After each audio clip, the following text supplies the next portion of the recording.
Look, I made the choice when I was 10, when I made the choice to start working out. I promised myself either I'm going to figure out how to lose this weight or I'm going to die trying. And I think the reason it was so serious to me, or at least my commitment was so serious to me, is one, there's my self-confidence. And I think that's pretty obvious. Like, I didn't have any confidence in myself, and I wanted to feel more confident in my own skin. But two, like, I didn't have any knowledge. I didn't have any role models to seek out. I didn't know anybody. There was nobody who was regularly in my environment who I could ask for help in how to do this. If anything, I kind of felt embarrassed to even try to ask for help, because sometimes the kids and even adults sometimes would mock me for even trying to lose weight. So like, somebody would see me working out. Sometimes I'd work out around the high school that I went to. And sometimes people would mock me. They'd see me running uphill in a sweatshirt or something, this big 300-pound kid, knowing that I'm trying to lose weight. And sometimes kids would drive by and laugh at me, because obviously I'm trudging uphill in front of the school slower than anybody else would, who might be running along the same path.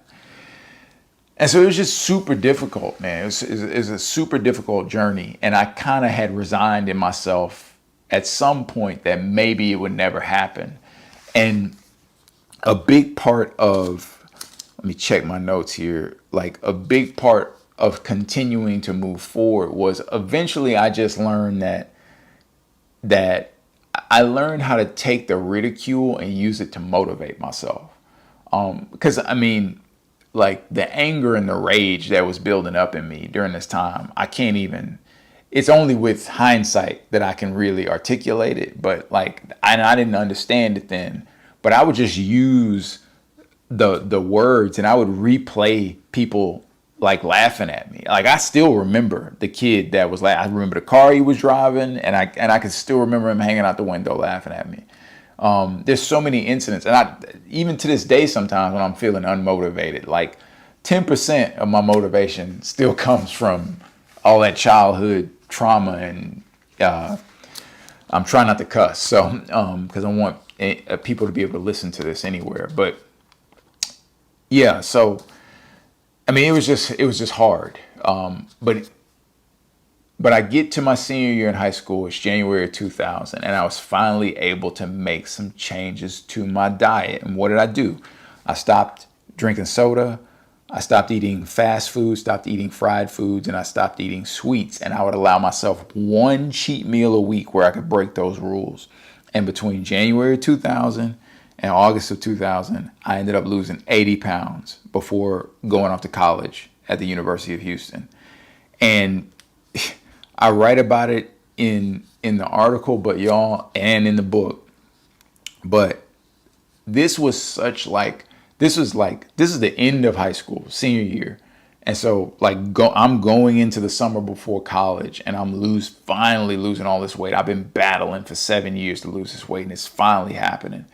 And it is still to this day the most cathartic experience I have ever been through in my life. I mean, like, the emotional release of like pushing on that rock for so long.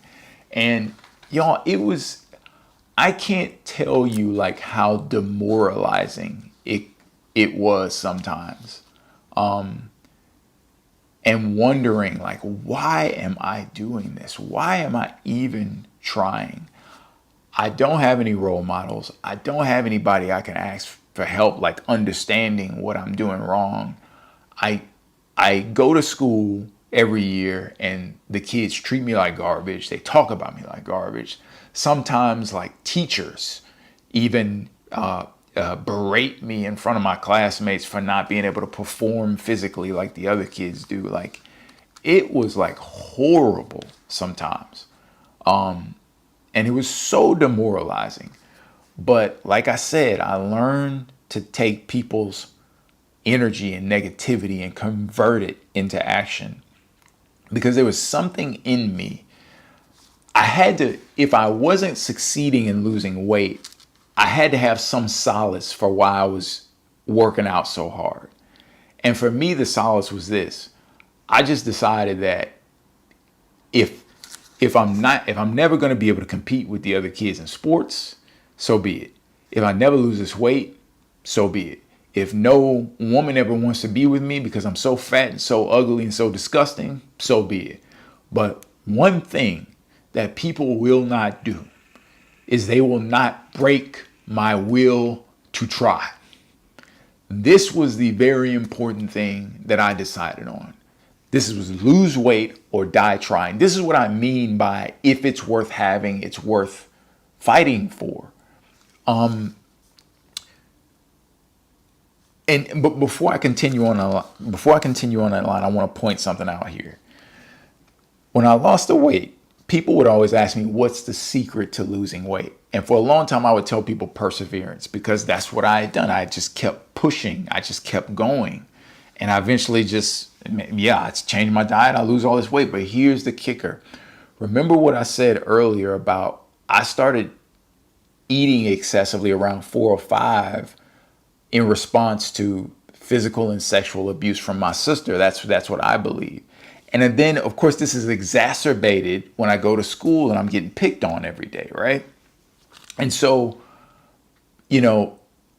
it was interesting during the summertime when I would work out, or during the summertime, I would always be alone and by myself. And my mom used to ask me why I never hung out with the other kids outside of school.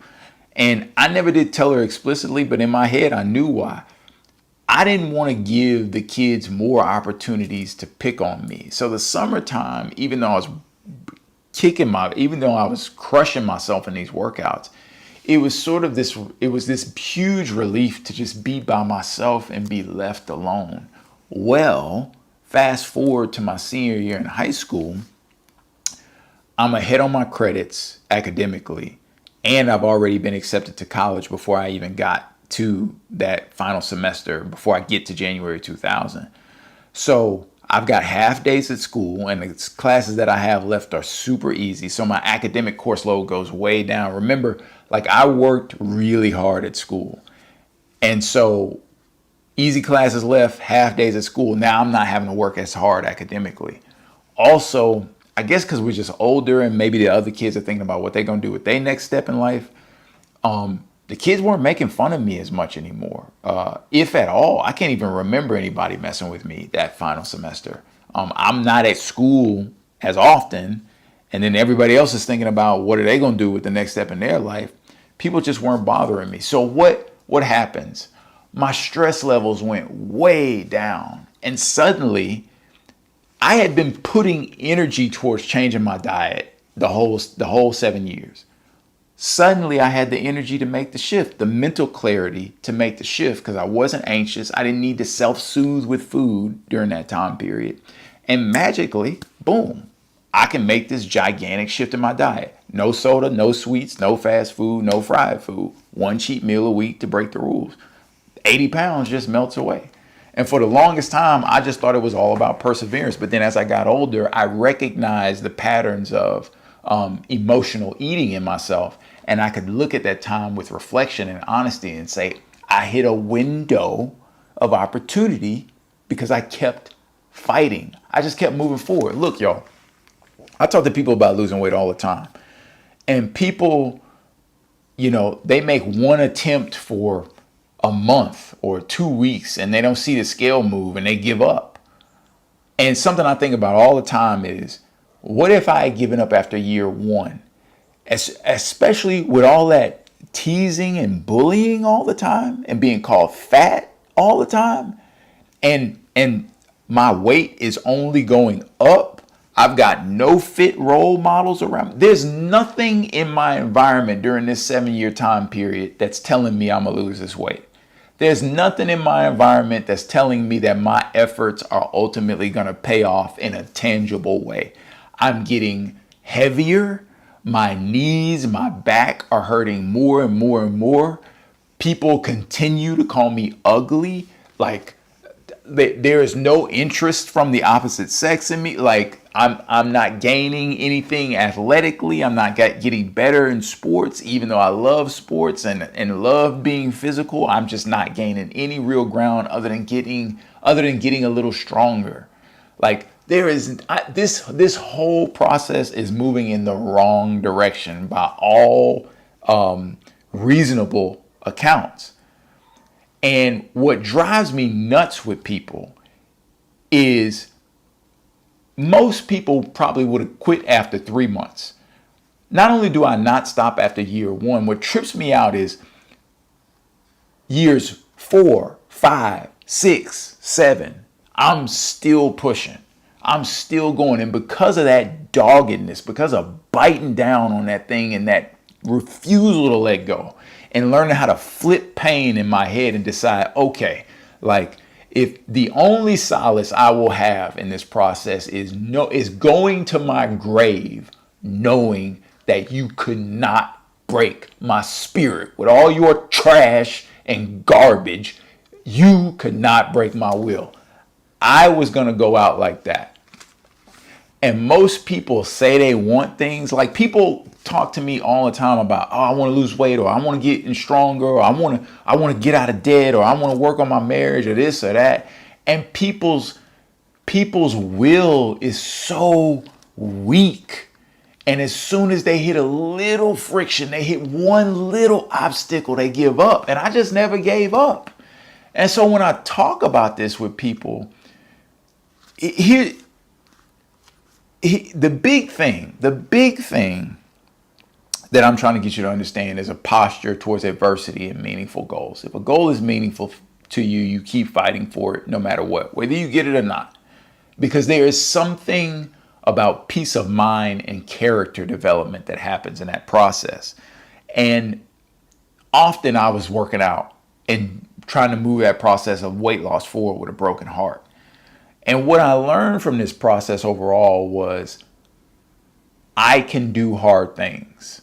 That was the confidence that I came out of this with. It's like, oh, like I can do hard things. But you have to first learn how to see pain and adversity and friction in life and difficulty. You got to see it as character development.